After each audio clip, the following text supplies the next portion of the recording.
बिस्मिल्लाहिर्रहमानिर्रहीम।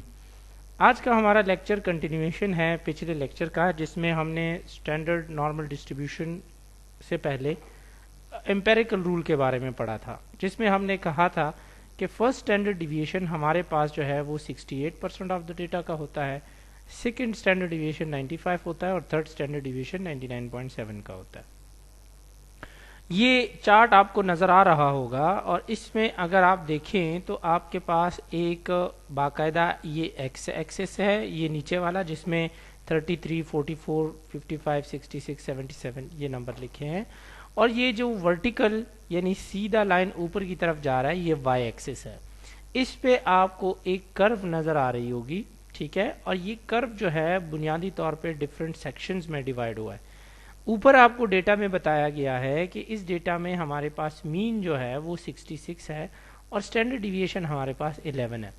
तो मीन हमने लिख लिया इधर 66। फर्स्ट स्टैंडर्ड डिविएशन में हम मीन के साथ वन स्टैंडर्ड डिविएशन उसको प्लस कर लेते हैं तो 77 बन जाता है, और वन स्टैंडर्ड डिविएशन माइनस करते हैं तो 55 बन जाता है। इसी तरीके से सेकंड स्टैंडर्ड डिविएशन में हम 66 के साथ दो बार स्टैंडर्ड डिविएशन को प्लस करते हैं तो 88 बन जाता है, और दो बार माइनस करते हैं तो 44। एंड इसी तरीके से थर्ड स्टैंडर्ड डिविएशन 99 और 33 बन जाता है। सो देखें, ये 55 से लेकर 77 जो आपको नंबर नीचे नजर आ रहा है, इसके दरमियान जितना भी डेटा है ये हमारे पास 68% डेटा बना रहा है, मतलब मीन के एक साइड पे 34 और दूसरे साइड पे 34। सिमिलरली हमारे पास 44 और 88 के दरमियान ये टोटल 95% बन जाता है। अगर हम उसको सेक्शन में डिवाइड करें तो फर्स्ट स्टैंडर्ड डिविएशन हटा दें तो राइट साइड पे सेकंड स्टैंडर्ड डिविएशन 13.5% और लेफ्ट साइड पे भी 13.5%, और इसी तरीके से 33 से 99 तक ये 99.7% डेटा बना रहा है। फिर फर्दर सेग्रीगेशन में आपको यहाँ पे लिखा हुआ नजर आ रहा है कि कितना होता है। ये जो 0.15% 99 से बाहर है और ये 0.15% आपके पास 33 से बाहर जो आ रहा है, इसको कहते हैं आउटलायर। आउटलायर का मतलब ये होता है कि जो हमारे पास third standard deviation right side हो या लेफ्ट साइड हो, इससे बाहर जितना भी डेटा आ रहा है वो आउटलायर में आएगा।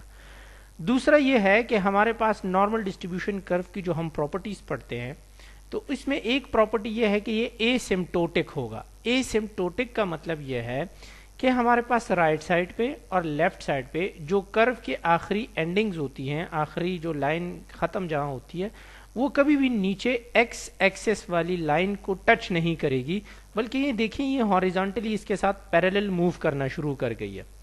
वो इसलिए कि हमें आउटलायर का नहीं पता कि कितने फासले पे कहाँ पे कोई आउटलायर पड़ा होगा। सो इसीलिए थोड़ा सा मार्जिन देना पड़ता है 0.15% राइट साइड और लेफ्ट साइड पे, या कंबाइन मिला के हम कह सकते हैं 0.3% मार्जिन हम देते हैं आउटलायर को, ताकि हम जो है उसमें ये कर्व को पैरेलल मूव करके रख सके और ये हमारे पास एक्स एक्सेस को टच ना करे। कुछ एग्जाम्पल की तरफ बढ़ते हैं। हमारे पास एग्जाम्पल्स जो है वो, अब सवाल पैदा ये होता है, एक एग्जाम्पल के थ्रू कर लेते हैं कि रियल डेटा के लिए ये चीज कितनी ठीक है। सवाल तो ये होता है ना कि हमें कैसे पता है कि फर्स्ट स्टैंडर्ड डिविएशन में 68% है, सेकेंड स्टैंडर्ड डिविएशन में हमारे पास जो है वो 95% है, और थर्ड स्टैंडर्ड डिविएशन में हमारे पास 99% है। ये तो सवाल उठता है। अब इसमें इस सवाल को हल करने के लिए हम एक एग्जाम्पल ले लेते हैं। फॉर एग्जाम्पल, हमारे पास 120 रनर्स हैं। मैराथन या जो भागने वाला एक स्पोर्ट होता है, उसमें टोटल रनर्स जो है हमारे पास 120 है। इनका जो मीन है वो 127.8 है, ठीक है, और स्टैंडर्ड डिविएशन जो है वो हमारे पास 15.5 है। ये दोनों चीजें आप इंपॉर्टेंटली नोट कर लें। एन हमारे पास 120 है, स्टैंडर्ड डिविएशन हमारे पास 15.5 है, और मीन उसका हमारे पास 127.8 है। अब देखें, अगर तो हम देखें कि फर्स्ट स्टैंडर्ड डिविएशन में हमारे पास 68% अगर तो डेटा फॉल करता है, तो 120 रनर्स का 68% कितना बनाएगा।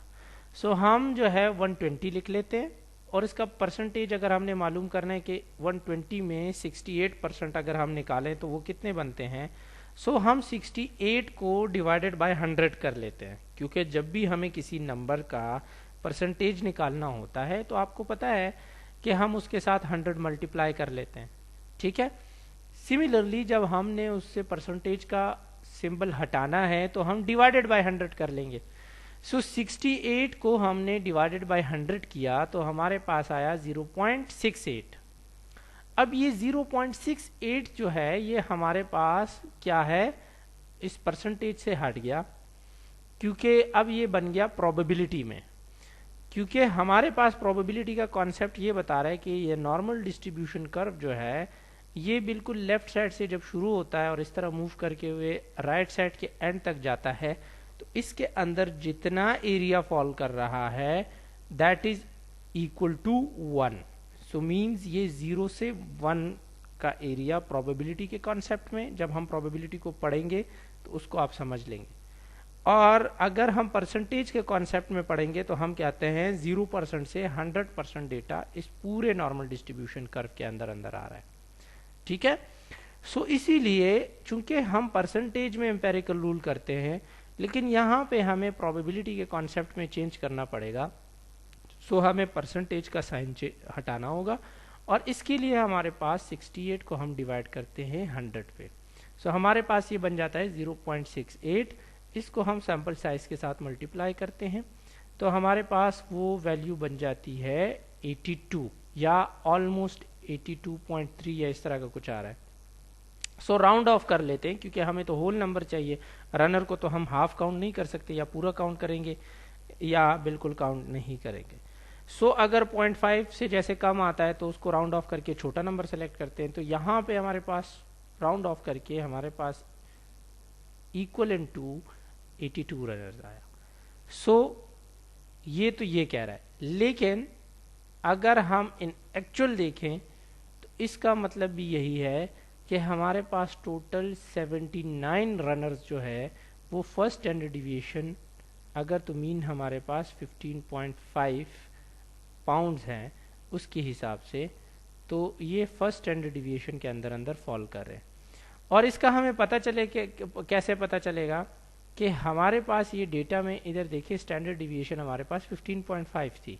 सो अब हम मालूम करते हैं कि मीन 127.8 है, तो जो लेफ्ट साइड पे हमारे पास फर्स्ट स्टैंडर्ड डिविएशन होगा तो क्या होगा, तो हम 127.8 से 15.5 एक बार माइनस कर लेते हैं और राइट साइड पे एक बार प्लस कर लेते हैं। तो जब माइनस कर लेते हैं तो 112.3 आएगा, प्लस करते हैं तो 143.3 आएगा, और ये टोटल बनाते हैं 79 रनर्स, जो कि इक्वल है 68% ऑफ द टोटल रनर्स, ठीक है।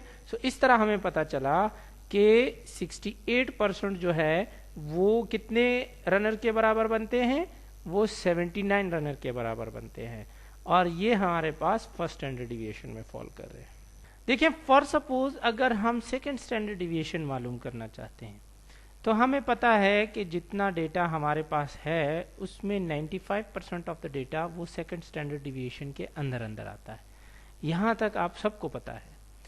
अब 95% से जब हम परसेंटेज का साइन रिमूव करेंगे तो इसको डिवाइडेड बाय 100 कर लेंगे, तो वो हमारे पास बन जाएगा 0.95, ठीक है।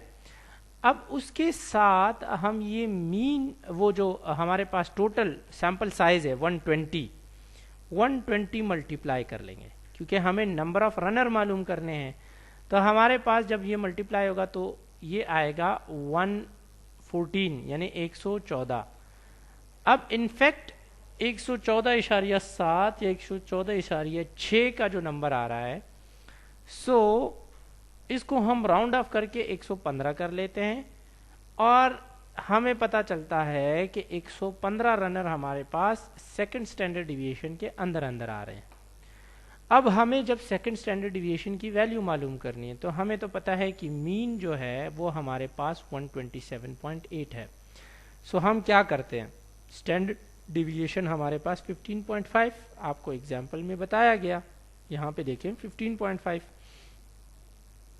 सो हम 127.8 से 2 बार 15.5 को माइनस करते हैं तो वो लेफ्ट साइड पे हमारे पास सेकंड स्टैंडर्ड डिविएशन की वैल्यू आ जाएगी, लेफ्ट साइड वाली, तो वो है 96.8।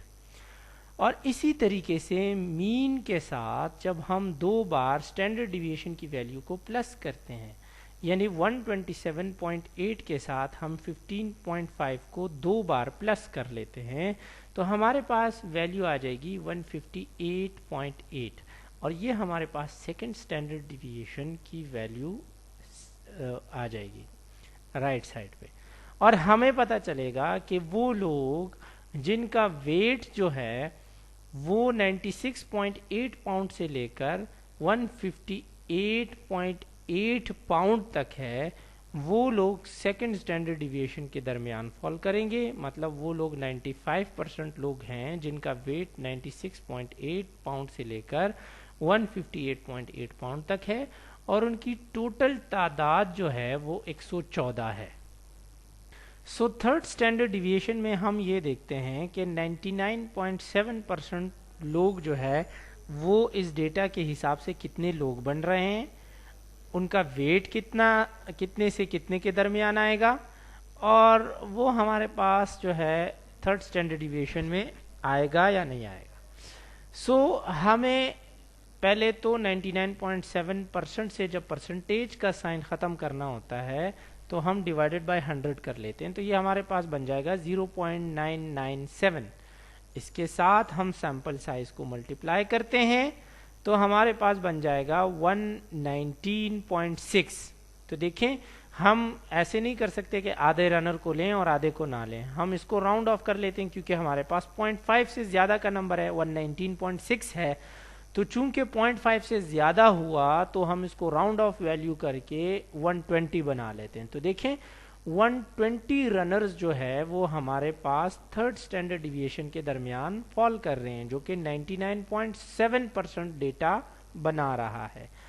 अब हम मालूम करते हैं कि इन 120 रनर्स का कम से कम वेट कितना होगा और ज़्यादा से ज़्यादा वेट कितना होगा। तो जब हम कम से कम वेट मालूम करते हैं तो हम 127.8 से हम 15.5 को 3 बार माइनस करते हैं तो हमारे पास 81.3 की वैल्यू लेफ्ट साइड पे आती है। और जब हम इसी तरीके से 127.8 के साथ 15.5 की वैल्यू 3 बार प्लस करते हैं तो 174.3 आएगा। तो इसका मतलब हमारे पास ये जो रनर्स हैं इसमें कम से कम वेट 81.3 पाउंड है और ज़्यादा से ज़्यादा वेट 174.3 पाउंड है। और इस 81.3 पाउंड से लेकर 174.3 पाउंड के दरमियान जितना भी वेट है रनर्स का वो टोटल 120 रनर्स हैं जो कि थर्ड स्टैंडर्ड डेविएशन में फॉल कर रहे हैं।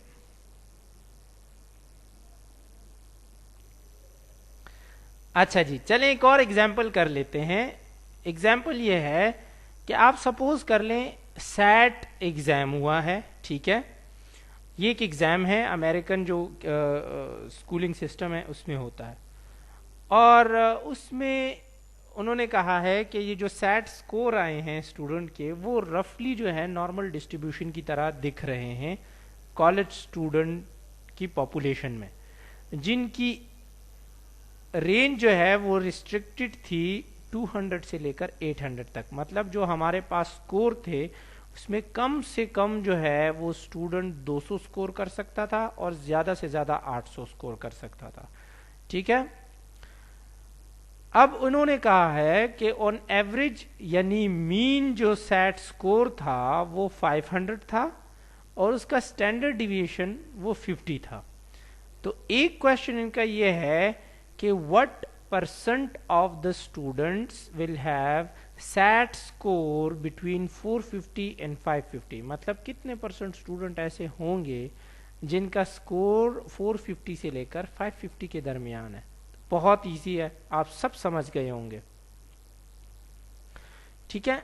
दूसरा सवाल यह है कि वो स्टूडेंट्स जिनके स्कोर जो है वो 400 से लेकर 600 के बीच हों, उनकी परसेंटेज क्या होगी। ये भी बहुत इजी है। और थर्ड क्वेश्चन ये है कि 350 और 650 के दरमियान या 350 कम से कम और 650 ज़्यादा से ज़्यादा स्कोर कितने परसेंट स्टूडेंट का होगा। सो आपको पता है कि एक बार मीन के साथ स्टैंडर्ड डिवीएशन प्लस करो, एक बार माइनस करो, तो आप देखो जब एक बार माइनस करोगे 500 से 50 तो 450 आएगा, और एक बार प्लस करोगे तो 550 आएगा। सो 450 और 550 के दरमियान 68% स्टूडेंट सेट स्कोर वो हासिल कर चुके हैं। ये बहुत इजी एग्जांपल है, इसीलिए डायरेक्टली सॉल्व किया।